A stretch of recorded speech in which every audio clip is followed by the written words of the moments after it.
Mike Moore Media.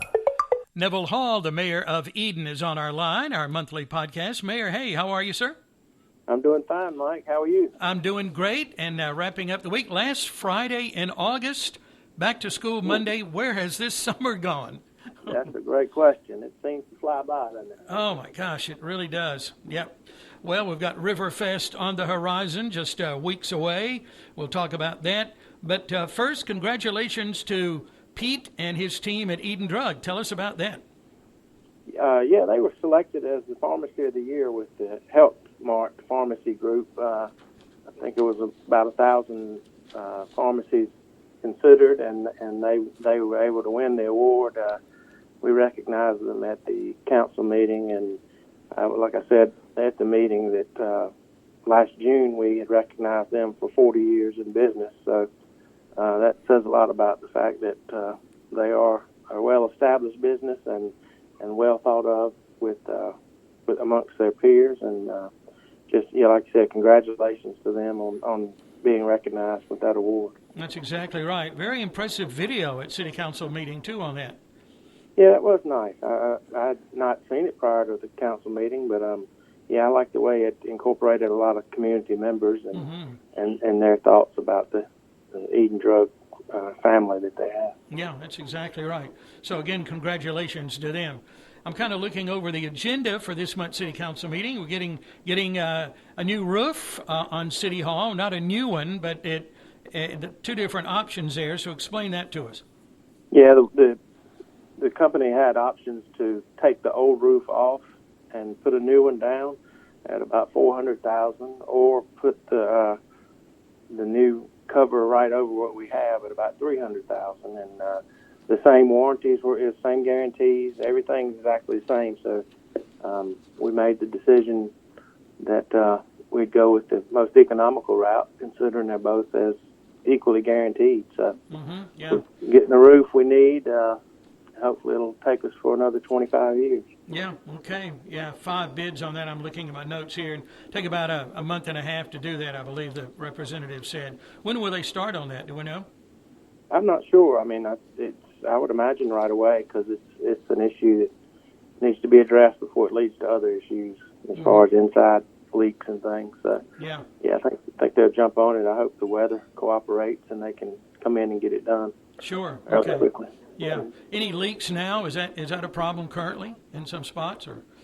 I don't know, Mike. I would imagine that there are, based on the age of that roof.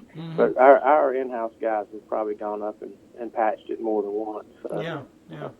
Okay. Yeah, if we have a leak, I'm assuming they jump right on it, and I know they do. And then, this hopefully will take us, like I said, 20, 25 years, and we got a nice guarantee for most of that, I think. So it's going to be a relief to have that issue corrected. Sure is, yeah. Okay, kind of working through the agenda here. Why does that work with the, I think I have an idea with when you're demolishing a structure like that came up this month, 820 Lake Drive. That's a long process, isn't it, sometimes? It is. You want to give the homeowners or property owners an opportunity to do what they want to do to rehab the property. You give them notice, and this particular house had burned or partially burned, and it was uninhabitable, and the property just continued to get more and more overgrown, and debris in the yard and debris from the house, and the fire just really does actually, because I rode by there again the other day. It still hasn't started yet, but it's an eyesore for the neighbors to deal with on a daily basis. So you have to go through a whole long process with notices and ask them to clean it up, and then the city finally has to get involved and do it, and hopefully recoup the money with the sale of the property, unless the property owners want to just pay the demolition costs. But most of the time it goes into a foreclosure situation. Yeah, that paying the demolition costs there probably doesn't happen that often. Yeah. For the property owner, yeah. And this was $19,500, so yeah. There's a lot of stuff to clean up on that lot. I don't know if you've been by there, but it's quite a job. Yeah, And I've And watched. as always, we went with the low bid as always. I mean, we get certified or licensed and insured contractors make bids, and we go with the lowest one. Yeah, there was quite a range from low to high on that too. I was interested to see. And I think that's because of how it looks from the street. I mean, you know, these guys are bidding on that, and to some degree, not really even certain what's behind all those weeds. You know, I guess that's probably why they had a spread there. One or more of them may be more busy than the others, but or just really didn't want to do it. Well, yeah. Well, I've seen a number of these. And I know you have too through the years, and I think the city has always been more than fair in giving the property owners time to fix up things or make it right. But sometimes it just doesn't happen, does it? Right. That's the last resort. We don't want to do that. We don't want to spend taxpayers' money to do something that the homeowner should have done. But it gets to the point where you don't really have much choice, and you know, it's just there's plenty more of them throughout the city that we need to address. It's just it's a funding issue. There's, you know, you try to get one corrected as you can, but or the most severe ones. But we realize there's plenty of them that our planning and inspections department would love to have us take action on, and a lot of them are in the, like you said, the long process. It just takes a long time to get to the point where we can actually do it. But we constantly do inspections and send out notices and get the process started on some, so that when we get to that point where we can do it. Yeah. Let's talk about Tree City, USA. Eden has had that designation for 30 years, and some news about the Eden Tree Board just came out. Yeah, we got a grant to do the tree inventory. I had not seen that presentation either until council meeting. That's a pretty wild interactive map where you click on the tree and it'll tell you what kind it is, how old it is, that kind of thing. So that'll be a good resource for our tree board as far as deciding, you know, what and where to spend their resources to plant trees. And again, as we, by taking part in that grant, we're going to have access to some free trees to plant. So they did a good job. The tree board did, working on getting that grant and getting the study done. And hopefully we can continue to be a tree city, which is, you know, any recognition you can get is a positive. That's exactly right. Yeah, and that was a good presentation at City Council meeting too on that.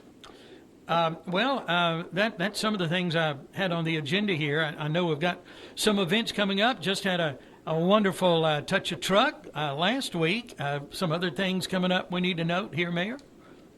There's the music tomorrow night in the Freedom Park, monthly last Saturday of the month. Cruize-in and music, and it's the Bullet Band tomorrow, correct? That is right. Yeah. Yeah. Kenny. Yep. And that's free to the public, so go out and check that out.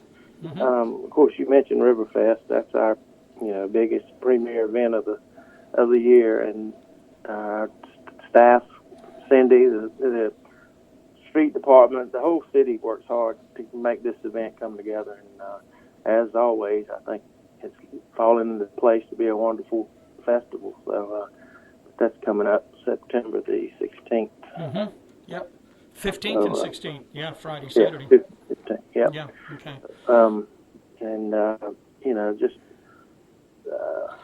we got football season has started. The Prowlers are playing, and Moorhead had a home game last week, and they have another one tonight. So, and like you said, with school starting, it's a busy time around here. It really is, yeah. And there's a back-to-school cleanup beautification project tomorrow morning at Holmes Middle School, and that starts at 8:30. And also the prayer walk. I don't have that in front of me. I did have it on the news this morning, but the prayer walk is tomorrow at all Rockingham County schools. It's just something that's been going on for a while. I think that starts at 9:30 in the morning. So I wanted to mention that too. Yeah.